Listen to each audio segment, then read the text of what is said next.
Hey guys, we know that a lot of sellers have trouble when it comes to campaign optimization. So this is the first video in a 3-part video series that's going to be all about optimization. Now this video is absolutely critical. Even if you've been selling on Amazon for a while and you have multiple campaigns, it's going to show you exactly step by step how to keep things organized. And I guarantee you that you're going to learn some tips and strategies. So definitely subscribe to our channel, click on the little notification button so that you become alerted when those videos are available. And I'll see you in this video.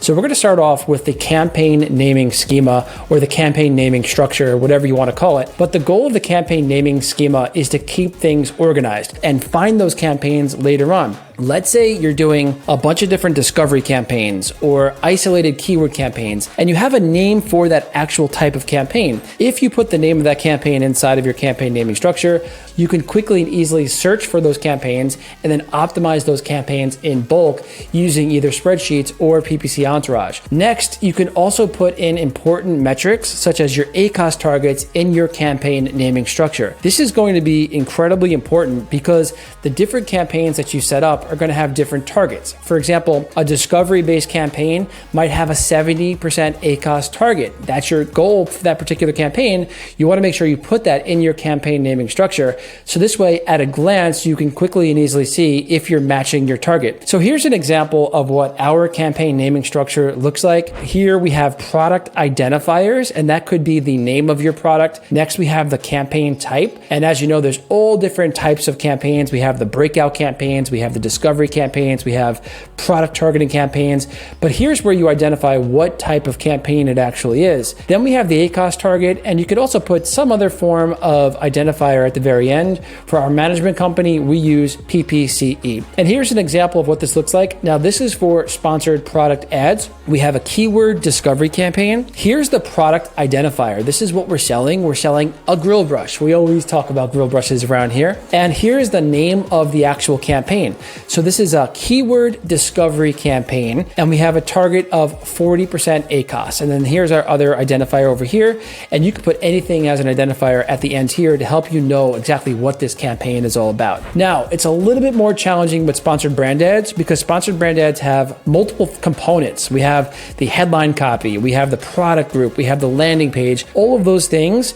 We have to make sure that when we look at a campaign naming structure, we know what that campaign is all about. So there's a couple of differences with this. It's very much the same, but there's a couple of differences that I want to show you here. Instead of just naming the actual product that we're targeting, you could name the product group, because don't forget, there's up to 3 products that are inside of the sponsored brand ads, and we want to make sure that we have some kind of identifier of what that product group is. Then we have the name of the actual campaign. Now, in this example, we're doing a brand campaign, so a brand awareness campaign. So we're just targeting our own brand keywords, and that's why I put my brand. But this would just be the name of the campaign, like keyword discovery or whatever the name of the campaign is based on the playbook series. Then once again, we have the ACoS target percentage, very simple and straightforward. And here's something extra that we added is a campaign identifier. Here's where we could put in our headline or a version of our headline that reminds us of what the headline is. If we're testing out different headlines, or perhaps we're testing out different landing pages, we could put something in here that helps remind us what this sponsored brand ad is all about. And you could also put in another one here. We want to make sure that the campaign naming structure is not too long, because then it's going to be hard to find inside of your tools. So the next thing for a strong foundation is to set up portfolio. So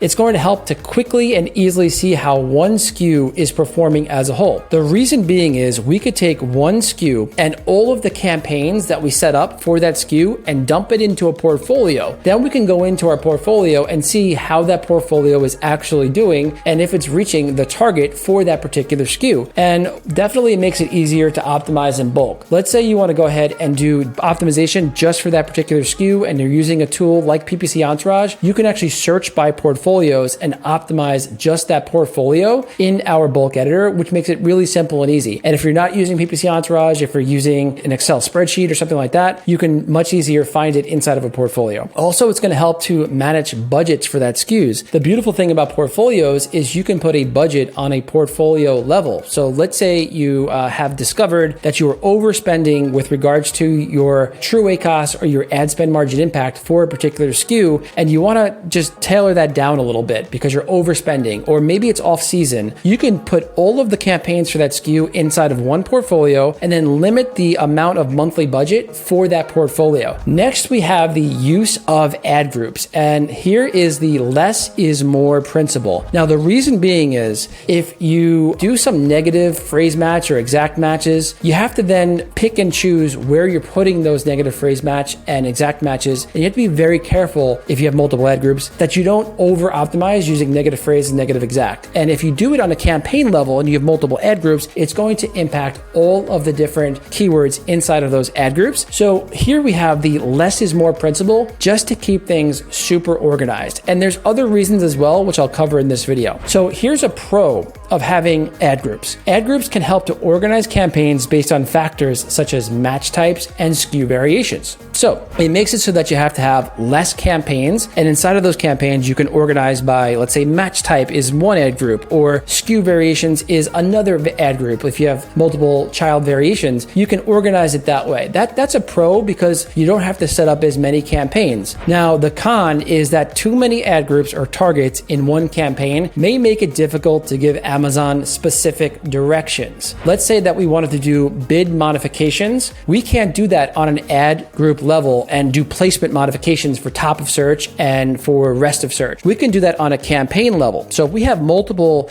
ad groups in a campaign, how do we know that we're really taking advantage of placement modifiers? We really don't. All right, next we have targets per campaign's ad group. And once again, we're going to follow the less is more principle. And of course, you have the option to do either keyword targeting or product targeting, but still with both of these, we're going to follow the less is more principle. Take a look here, guys. We have the discovery and scraping campaigns. We recommend having no more than 30 targets per campaign. Now, the reason being is we want to make sure that our campaigns are laser focused. And by having less targets in an ad group and also having less ad groups in a campaign, we have much more control over our bid than we would if we had multiple ad groups and hundreds of targets. Use the less is more principle. So anywhere between 10 and 30 targets is recommended. Work towards less ad groups and less targets per ad group, but more campaigns. This gives you more control and direction for Amazon. Now, I know what you're probably saying. If I have more campaigns, what am I going to do later on? You're going to use automation and bulk editing to handle the optimization. So using automation tools like PPC Entourage and also using the bulk editor inside of PPC Entourage will help you to handle these optimizations across multiple campaigns at once. All right, let's talk about match types. So we're not going to go in depth into match types here, but just keep note that you want to use broad and phrase match types for discovery-based campaigns. And once again, we talk about how to set up a discovery-based campaign inside of the Playbook series, which is available for free. Also, you want to use exact for highly targeted campaigns. Exact match is basically telling Amazon, here is what I want to be visible for. All right, next, avoid broad and modified broad in sponsored brand ads, unless you have deep pockets. Now, guys, the reason why I bring this up is if you look into the search term reports and you look at broad and modified broad for sponsored brand ads, you're going to see a lot of junk in there. And what I mean by junk is keywords that are not relevant to what you're actually selling. It's a little bit too broad for my liking. So in place of the broad or modified broad, use phrase or exact match inside of your sponsored brand ads and make sure you make those campaigns really precise. All right, let's talk about minimum budget per campaign. The minimum that we recommend is $10, but honestly, the minimum that would really work, I think, is $30. I would err on the side of less campaigns and a higher budget, and then build up those campaigns over time. Optimize those campaigns, optimize your budgets, and then add to those campaigns over time, as opposed to having dozens and dozens of $10 campaigns. Of course, you want to uncap your high performers. If you have a campaign with a low ACoS, make sure that you uncap that campaign, meaning you give it ample budget to make sure it can breathe, because obviously it's working for you. We want to make sure that Amazon gives you as many sales as possible with an uncapped campaign. All right, let's talk about bidding type. Now, as you can see here, there are three options: dynamic bid down only, dynamic bids up and down, and fixed bid. Guys, just be careful here because automatic campaigns now by default are dynamic bids up and down, and it always used to be dynamic bids down only, and that is what we recommend. This could cost you an arm and a leg. So when you're setting up an auto campaign, this is the little tip. Make sure you go in there and check off dynamic bids down only instead of dynamic bids up and down, because auto campaigns, I think, are best used for dynamic bids down only, especially if your product is brand new. All right, so we like to start with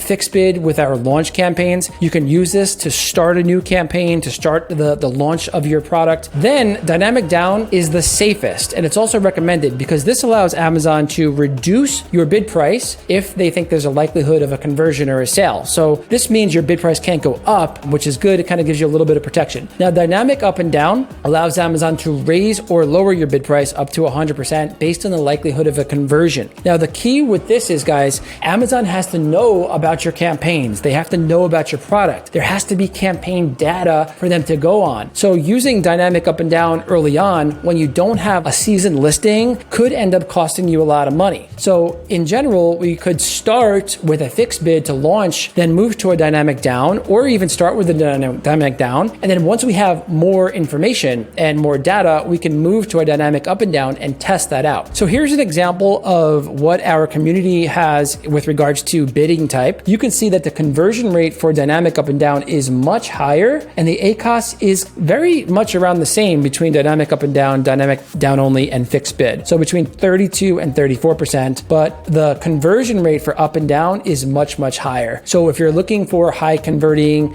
placements, probably top of search, dynamic up and down is the way to go. But once again, make sure your product is seasoned before you go there. All right, next let's go with starting bid. So we have multiple options based on what your preference is and also what your risk tolerance is, and also like how expensive is the keywords that you're going after. You really want to take all of this into consideration. So option one is Amazon suggested. So Amazon will suggest bids for you. And how do they come up with that? It's based on bids for ads like yours that have 1 impressions over the last 7 days. So they basically can go back and adjust these Amazon suggested bids over time. And if you go back week after week, you'll see different suggested bids for your keyword. Products are 56% more likely to get an impression within the first week if you use the Amazon suggested bid. Now, this is Amazon's recommendation, but of course, you don't have to follow them. You can test this out too. Option number 2 is using your product average cost per click. Now, if you have campaigns set up already and you have products that are live, you can actually see what your average cost per click is for the other campaigns that you have set up and use that as your starting bid because you know that that's been working as an average for this particular SKU. Option number 3 is your product average max cost per click. Basically, the max cost per click takes into account the profitability of your product and the profit margins and how many clicks it takes to get a sale. And we take those 2 bits of information to determine how much you can spend per click to actually break even. And you can use that max cost per click as a tool to help you start your campaigns with the right bidding. Next, we have the option for low bid. If you're doing a low bid auto campaign or what we call the negative exact campaign inside of the playbook series, you can do a low bid campaign to make sure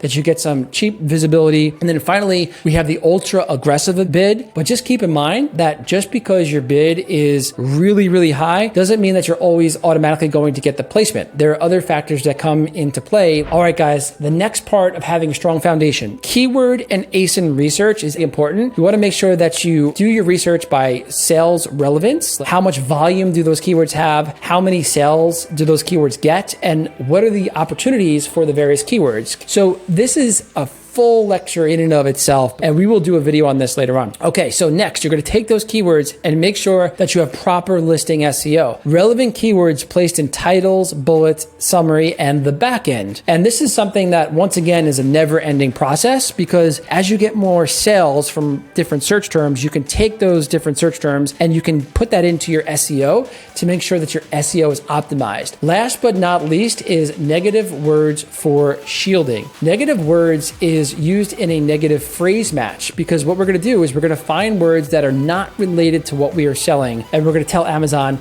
we don't want visibility for these particular words. And here's an example. Let's say that I'm selling a metal spatula and I don't want to be seen when somebody searches for wooden spatula because I'm selling a metal spatula. So I could take the word wooden and use the word wooden in my actual negative phrase match to tell Amazon, hey, I don't sell this product.